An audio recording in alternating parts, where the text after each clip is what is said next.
Hello, everyone, and welcome to This Week in Hospitality Marketing, a live show number 447. I am your host, Lauren Gray. Thank you so much for joining us live today, Friday, March 1st. Happy March to everyone. I know it's always easy to say that February passes by quickly, even though this was a leap year of 29 days. It still passed pretty quickly, and we are already in the third month, the last of the first quarter. Probably seeing the upside of leaving wintertime a touch. We do have a short spring break season this year, with Easter landing relatively early this year at the end of this month. So we should see some interesting compression of demand and so forth. But that's not what brings us here today. First off, I want to take a shout out to everyone that is following us on our simulcasts on Facebook pages, LinkedIn, X, Twitch, and also YouTube channels. Also, for everyone watching us on our TV channel, the Hospitality channel that you can find on your Roku TV, Google TV, Amazon TV, Apple TV, all your smart TVs. Just look for the Hospitality channel. The live show is always free. And if you are watching or will be watching our simulcast of this for your time zone, we do a recast of this show at 11:30 a.m. for both Sydney, Australian time for our APAC friends, and 11:30 a.m. Wednesday morning also for our London EU friends. London time for our EU and Mideast friends as well. We get and we've been getting some larger audiences. Actually, we broadcast on the TV channel in 209 countries. We also take these shows and put them onto our radio station, and that's in 36 countries. It's on 29 different platforms, 36 countries, yes. In addition to all the simulcasting we do. So we try to be everywhere. So no matter how much you try not to find us, you can still find us somewhere. But today's topic, one that's kind of interesting, since we've been so fixated on Google for so much of our time these past couple of weeks, because Google's rolling out more and more changes, large changes, impact changes to us. And one of the recent ones that just happened this past month, and I say that now retroactively, saying really January, and that was Google has a new carousel, mobile only, and primarily English at this point. At least that's the only one that's being found right now is English speaking for search, and that is Google Places to Go. Now, at first, this seems like a helpful addition to your Google My Business page content, in the sense that we've seen for a long time parts that we can't control, where Google has been in the mobile application of their maps and in Google Business, especially Google My Business, where it would show your hotel. And then because it knows exactly where your hotel is at, and it knows the user that's looking at your hotel at the time versus via mobile, that the proximity, the localized map as to your X miles or meters or kilometers from certain events, we didn't have really any control of it, because really, in all honesty, that's Google's data, knowing where we are, knowing where those other places are, and tailoring that information to the user as to, well, they like museums, so we're going to show them the relevancy of this property in relationship to museums. Or if, in fact, you were looking and doing search inquiries about museums, and then we're looking at hotels, then Google will, of course, try to be as helpful as possible and share that information in a way of showing the data. This isn't that. This does have some control to it, and there is some breakdown points to it.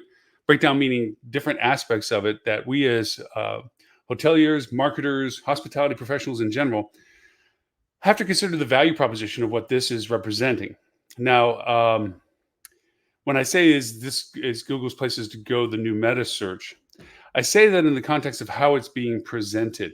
In the show notes for today, and we'll share these on the podcast recap today as well. And we do an audio podcast of tools and things and so forth. And we're going to go through a little bit more of the mechanics of Google Places as a setup and configuration. Right now, it's being offered through intermediaries, people that have already been certified and verified to be able to distribute for these. But there's actually several components to how you set up your own account. You have to actually make an account. You get a Google Places to Go center that you have, and there's 4 primary ways that you can get into those. You can be a operator of an event. You can be a ticket salesperson of the event. You could be someone that has events around you that you want to share with, and then you could be none of those 3 and be just a provider of the ability to know guides and so forth. Now, there are some restrictions. You can't do walking tours and so forth, but I think I'm a little ahead of the conversation. Let me explain a little bit of what Google Places to Go is, in the sense that it's offering a carousel of options of things to do related to your business. When people are looking for businesses, and the reason why I say it's like Metasearch is when you look for a particular property or hotels in a particular location, a destination base, you get your Metasearch profile to the right, which is offering for that hotel um, different vendors. Hopefully, you're in there. We've talked about Metasearch 1,000 million times with your own campaigns, but others that are trying to sell you as well. It operates like that, only in a mobile circumstance where there's a carousel in the line of the results. And this it gives you the choices of being able to buy activity based or ticket based things in and around your property or in the destination that you're looking at. Now, this seems relatively innocuous enough in the sense it's just another helpful guide, as I mentioned with Google. But when you think about it, it has a profound impact on the search structure of what people are doing when they're researching whether to stay with you, whether to come to your market or whatever. Let's break it down a little bit into the value impact of what this platform kind of means for people in general. There are four components of cost related to your travel. There is the transportation cost, there's the accommodation cost, there's your entertainment or things to do cost, and then there is the food cost. Your eating and dining and so forth. Those are the four primary categories of travel. And as we've discussed in shows before, when we talk about budgets and how we fit into people's budgets based on their gross income, based on how much they spend on travel, how frequently they travel, how far they travel, so forth. We've gone through all of this for those that have been loyal to us in the conversations. If not, there are shows. Simply go to our hospitalitychannel.tv, search for budgets as a keyword, and you'll see all the shows, which are quite a lot actually. I'd probably say we find it budgets and travel. And at that point, I think it'll pull up about the 3 or 4 shows that we've touched and broken down the components of travel budgeting and forecasting capabilities for marketing. So you have these 4 categories. Now, we are, of course, if you're hotels, the accommodations page. If you're a restaurant, you're the dining page or the dining component. If you're airlines or rent-a-cars or gas stations, okay, you're the transportation part of it. We're talking about the entertainment section. It is a critical component of the planning process that people have in their transient leisure travel. And a lot of that, there's a lot of FOMO with that, fear of missing out, where I didn't know I was near that museum. I didn't know I was near the best place to get a grouper sandwich. I didn't know I was just around the corner from XYZ, whatever it was. That disappointment of having missed an opportunity to experience something that was unique to that area is a very powerful motivator for people to make decisions with. So, in that entertainment section, being aware of what's around you is one thing. And that usually requires a whole additional search query. Like, okay, I'm thinking about going to City X and I'm looking at City X, what there's to do for when I'm there. Now, platforms like Flip2 have an amazing program right now called Discovery Program, which actually, when you're looking at your dates of interest, it's showing you local events in that page so you can see a sense of what's going on while you're choosing and things that might be on the periphery of your date choices. And if you're flexible and it looks like something you really want to do, maybe even adjusting your dates. It's a very powerful tool. If you haven't taken a look at it, I know it's running on Margaritaville websites. You can go see it there. Really interesting dynamic engagement tool. One of the best redevelopments of booking processes that is in the market right now. No shameless plug there. We all know that it's a good friend of mine.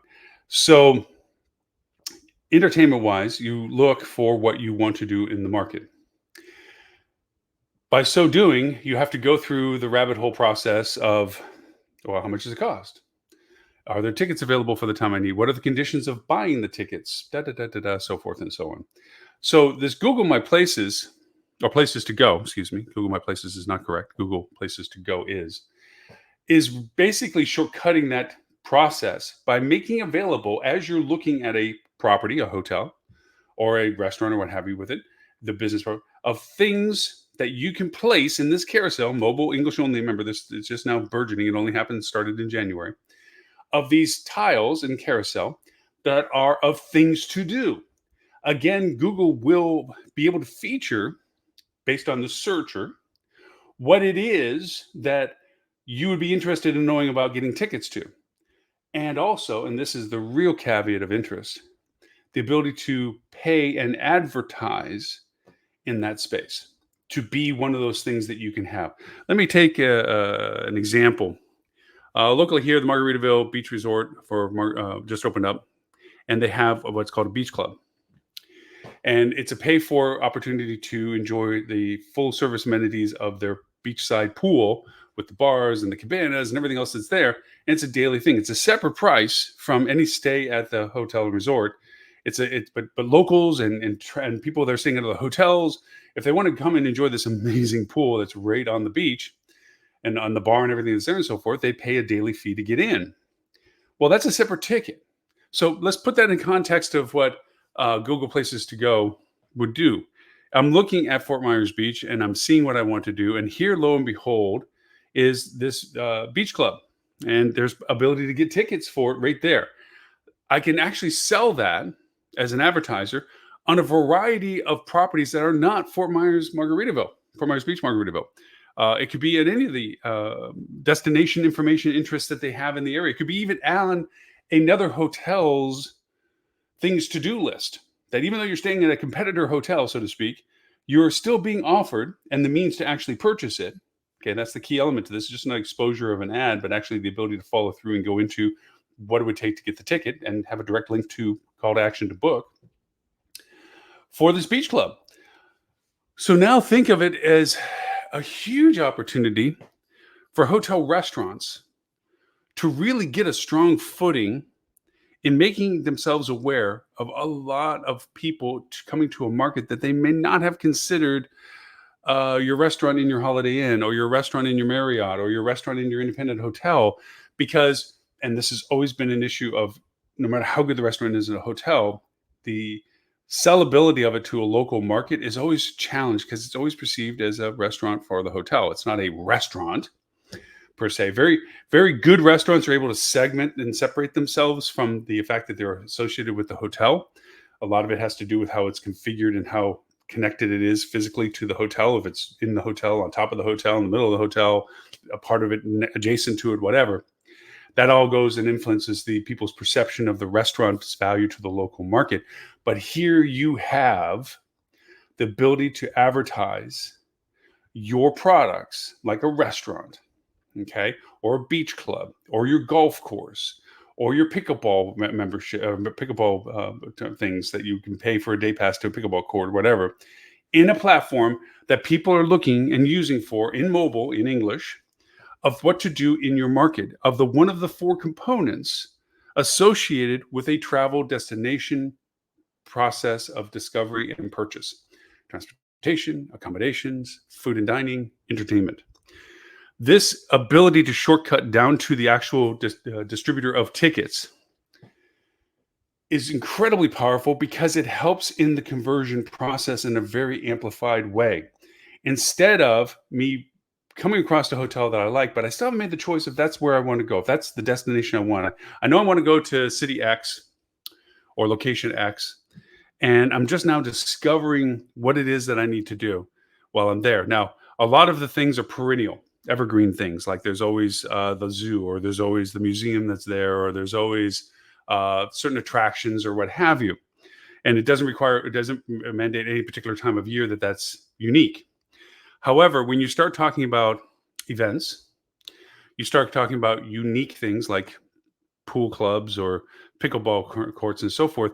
If you're unaware of the fact that you come down to Naples and it is the pickle court capital of the world, okay, you might want to try pickleball, but you wouldn't know that because you don't know to look for it. And unless the pickleball court people are advertising for anybody looking at destination information and showing up that way, and even then it's lucky that you don't get the full 100% audience exposure, voice, and so forth, the mechanics that we talk about with advertising, then you're stuck never knowing that you were right next to the greatest accumulation of pickleball courts and you were interested in pickleball, but you didn't think about it. And then only when you get back home did you realize how close you were to what you didn't do. This now gives the ability that the pickleball court people, and I'm bouncing around with all these examples, can advertise in such a way that they can show up as an offer of things to do, places to go, okay, products, places to go, on this new carousel platform while they're looking at the hotel that is in proximity to them. and making you aware of the fact that they are in proximity to you and that you're willing to offer tickets. Now, this is where the four categories of engagement on this platform exist. If you're the actual product, if you're the pickleball court people, then you can create an account. There's processes, okay, and you get your places to go center, and then you go in and you advertise what you want, and you create the connection to your bookabilities and content and images and everything else. You create an ad campaign for it, and you launch it up.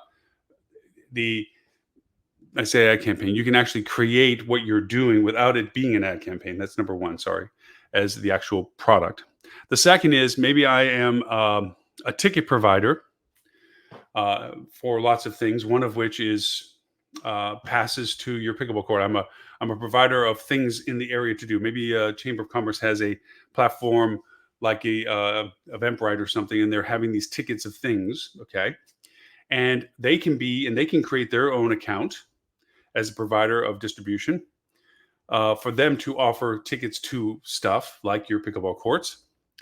Then there's people like me that may be operating hotels in your market where I want to create ads about things as a distributor of tickets to be able to put tickets out there of things of awarenesses of what I want to make people buy through. And I am providing them the information and the connectivity because I can to purchase. Maybe I'm a reseller, okay, of these kind of programs and things. Maybe as a hotelier, I bought I'm affiliated with the pickleball courts and I have a discounted price and I want to offer that as part of what I'm offering perhaps. And then you have the ad people. There's the people that literally just want to advertise products that they have that have activities like that you can buy tickets for on this program for places to go. All the tickets don't have to be pay for tickets. These literally can be just assignments of saying that this is there. And if you want to join, you can pick up a ticket if it's a free ticket or something, or the fact that it's available. This whole platform is like that, and it's going to continue to grow in the diversity of what you're able to offer. And right now, it's very specific to being able to sell tickets to activities. Now, there are some restrictions that they are pointing to directly, things like guided tours, because there is a heavy saturation of them, and they're not really often verified or clarified as to whom they are and what they are. They're not allowing the guided tour, city walk people to be able to create these tickets for these things because there's just no regulation verification capabilities. It could be somebody that decided that because I live in the city, I know all about the city, and I post myself up saying that I'll give you a tour of the city. They don't know anything from anything other than they're going to meet, take your money, and walk around and point at things. And they may be terrible at it, but Google wouldn't know that.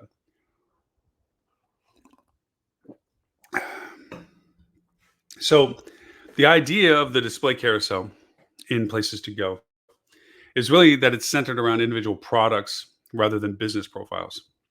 It's not about your pickleball court center. It's about selling the ability to buy a ticket to come to your pickleball court center. Okay. It allows for the chance to be exposed to, again, one of the four key elements of a travel destination research and discovery. It doesn't stop people from going and taking more time to look at exactly whether they're interested in buying a ticket. It doesn't detract from the exposure of being aware of so many other things that maybe the carousel hasn't displayed. There's a concert in town or what have you. I see concert goers or concert promoters absolutely embracing. Actually, I'm probably going to expect to see a lot of them coming up, where they can offer the opportunity to get tickets to their performances that they're promoting. I also think of it, and I'm thinking as I'm talking through this about, so you have a very popular band that you're going to have at your restaurant, and you have a cover charge. Okay. Well, if you have good software that handles, QR codes for entrance and things like this, like an Eventbrite kind of process, okay, then you can go and sell cover charge tickets to come in to see the band. And that's for people that are looking for your restaurant, people that are looking for your area, people that are looking for the genre of music. You would show up for all of those types of things. I think about things that when you're doing conferences and they're in market, that showing that there's a conference and there's tickets availability to buy to join the conference. A lot of that can be tailored to the interest category and so forth. It's an event that's happening in your market and you have that opportunity. I'm just thinking lots of different ways of marketing where if you wanted to do a pre-purchase ticket with a discount for food and beverage, that you could sell things like that. Like, hey, buy $100 gift card for $50, you know, and have that as a completely separate function within what you're marketing and advertising for. The ideas of this and why I think it's very similar to what Metasearch operates as is now is it's an exposure tool. It may operate like Metasearch as well in the sense that it hijacks attribution, where the convenience factor of buying via what's displayed is much easier than the process of discovery, education, and then conversion off of a poorly designed site, an affiliate site that's not clear that it's the true site. That are they buying a legitimate ticket, so forth and so on. That's where you have to go through the legitimacy of getting an account with Google, and they have to verify what it is that you're looking to do. There is a lot of other opportunity to this, more from the retail side of shopping experiences and so forth, that's available in the sense of acquisitions and ability to see what's available in a market your destination to. I'm tangenting off and thinking about the various ways that this is usable in a grander way as a marketing arm of what you're doing, because you are in effect creating the ability to highlight more than your own product. And follow me on this string of rabbit hole listening we're doing. So you're out every day trying to promote your hotel. You're out every day trying to go over and sell what it is that you are, and the value proposition of your rates, the data availabilities, product quality, review quality. You are engaged socially to ensure that you are engaged with the community for awareness of what your product is, so people can discover who you are. So as they're looking at things of interest in your community, in your destination, they realize your availability. You're maximizing your ability on Metasearch to expose out that you do have inventory availability for dates that people are querying for, so forth and so on. But you've never been able to step outside of yourself as a business to actively promote things about you or in relationship to you. That would be the key element that you can do with something like this. Say, for instance, there is a thing locally to you, a bar that's running a great band. Go back to the same example, running a great band, and they you negotiate a rate with them saying, "Oh, our $10, we have a $10 cover for you for it's $8, but here's the link for you to be able to book," and then you have an affiliate link on it or something like that, or a discount code or something on it like that. You as a restaurant, as a hotelier, knowing that this is going to draw people to come in downtown and stay with you the night rather than try to think they're going to drive or do something like this, or maybe fly in if it's a big enough event for the restaurant and so forth, or the club. And you can sell tickets via you for them on a program like this. And all of the ancillary traffic that they make, they're like, "Oh, I can see this is great, 10% off." And then they go, and they can also see that they can get a discount with you for staying at the hotel, or the fact that the discount that they get is because they stay with you at the hotel, whatever it is. You're now able to amplify your footprint within your destination market in a much larger sense than you had without this tool. I see it continue to grow and expand. I see more and more availability of things to be able to do with this. This is kind of patterned a little bit off of their Google Market carousels, and very much like Meta. Here's the things available for what you're looking for. Here's the things that are related to what you're looking at. That availability of what this is I see it as a huge opportunity if Google continues to pursue it. Gosh knows Google has taken many great projects and all of a sudden stopped them for reasons mysteriously as to what their KPIs were that they didn't hit, that they decided it wasn't worth maintaining those kind of programs. I think of their Google hosting and things like this when I say stuff like that. So that's pretty much in a nutshell the entirety of what I want to touch with when it comes to Google Places to Go. It is just starting up. I am in the process of pursuing getting a Google Places to Go center to work with it on some of the scaled ideas that I've just discussed to see if they function in that form. Skift has a great article out on, I'll send that link in there too, discussing it in general. I'll also put some links together on the descriptive Google's helpful but not helpful help guides on products, where it talks about the mechanics of it, but less about the usabilities of it.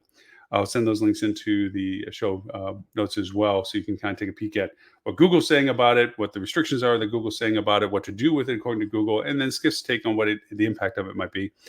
Though I'm sure there's going to be more articles coming out about this as people begin to understand and begin to use it. Like I said, there is already some intermediary agencies that have signed up to be partners to do this for someone. So you can reach out to them, kind of like what Metasearch was as well, where you go and see the approved list of vendors that have gone through the authentication process with Google. We hope to join those ranks as we go through the process of getting an account and help center set up. To be able to see how best to utilize the tool and if it truly lives up to what we think it can do, or at least I think it can do, and how it increases your footprint of discoverability and your ability to offer additional services related to what you are, because this shows up in a carousel pattern related to your actual business, in addition to general search discovery, things to do based on what your search queries are for. So I know this is a relatively short show. Really just want to hit this topic because it just came out. It just is what it is. Some other just interesting things. Google's BigQuery is always changing. It's now opened up the door for a lot more connectivities, direct data connectivities, things to like Salesforce and other data set platforms, which may sound like, well, why if my data is already on a platform like that? Is because the raw data should be yours, and not all that data continues to be stored. If you know the accounts that you set up with them and so forth, there's a rolling amount of data that's kept, and the old data gets shed as it continues forward chronologically. Keeping all the data, and some people say, well, what am I going to do with the data? That's the real fun part. We don't know, but we know data is valuable. We know that having data and having it to be your data is the most valuable. And so keeping data, and it's very affordable, and it's one of the most affordable ways of keeping data, because of course you're helping Google with the data by storing it with them. But keeping it to not know that sometime in the future, my gosh, I'm glad I saved that data, because now it's able to be used in a much more broader format. AI is constantly evolving with our ability to create conditional information queries. Google just released their first long language math model for Gemini. So that's going to have value into taking data and mathematically crunching with mathematical calculations, not just what's called implied metrics, where you have to go over and create conditional statements to create finalized answers. Anyways, the idea that this data is now being made easier to connect to BigQuery, the fact that you can bring this kind of content together, because the data that you have from these different platforms, once added to other data like your GA4 data and API data, like I told you, we were tracking weather for a lot of places and finding correlations between weather impacts historically and fluctuations in demand and occupancy. It sounds like a very Captain Obvious statement, but I was very surprised by the correlations that it created as to which weather impact made more impact on the occupancy or sellability of a particular date at your hotel. Was it the weather from the point of origin, or was it the weather in the location of the hotel? And the revelations of it were pretty interesting. And also the fact that it wasn't consistent. Obviously, more data helps smooth that out and makes more accuracy for it. But for a year's worth of data so far, it's been coming out to be very revealing as to when you apply that to models like that, like occupancy and ADR and booking pace. You see that there are impacts to it, at least correlations. And from that, you can decide whether or not you should use them in a calculation going forward in the future as a means of evaluation on your strategies when you have future weather forecasts coming up. So that, and again, we did APIs for gas station refills, and we've done APIs for airlift, so forth and so on. So getting the data all in one place and saying, wait a minute, let's take this data compared to that data and this data over here, see what that is with this, and it's fascinating. So the idea that BigQuery is opening up more and more doors for people to actually put raw, specific data into it from other platforms easily is a strong point. So that was the last tidbit to the whole process. We'll keep the show short and sweet related to it. Google Places to Go is the new Metasearch. I would say it has huge potential, and it has current value right now. I would recommend looking into it. There's very few vendors that are involved with this. As I said, it just started recently in January. It's a new product. Not everybody's yet seeing it. It's only English and it's only mobile. So it has value for both of those reasons, but I think it'll get true tour de force when it begins to expand into alternate languages and you get desktop engagement as well. So for everyone that's watching us on all of our recasted or our simulcasted platforms of Facebook, LinkedIn, Twitter, and YouTube, X, not Twitter. Also Twitch, if you're a gaming console data person, or on our TV channel, the Hospitality Channel. And if you are a hospitality marketer and want to join a peer level engagement group of people that also do hospitality marketing, you can join us at hospitalitymarketing.club. You do have to pass the quiz. We're not there to just take people that do not know how to do hospitality marketing or people that are starting from zero, but people that are already in the process. You can be a beginner, but you can't be at zero. So there is a 10-question quiz. You pass it with 90%, 9 out of 10 correct. We send you a link to our private group. And it's not on Facebook or anything like that. It's on its own software platform. That it's a closed group where we do live Q&A sessions, live webinars, so forth and so on. But it's a great peer group to ask those questions nobody else can answer. And you walk around and ask a question and you get that kind of stare off in space because they're not familiar with what you're asking for. This group isn't like that. It gives you a chance to ask open-ended questions. So with that, my name is Lauren Gray. I thank you for the privilege of your time, and I look forward to talking to you all next week.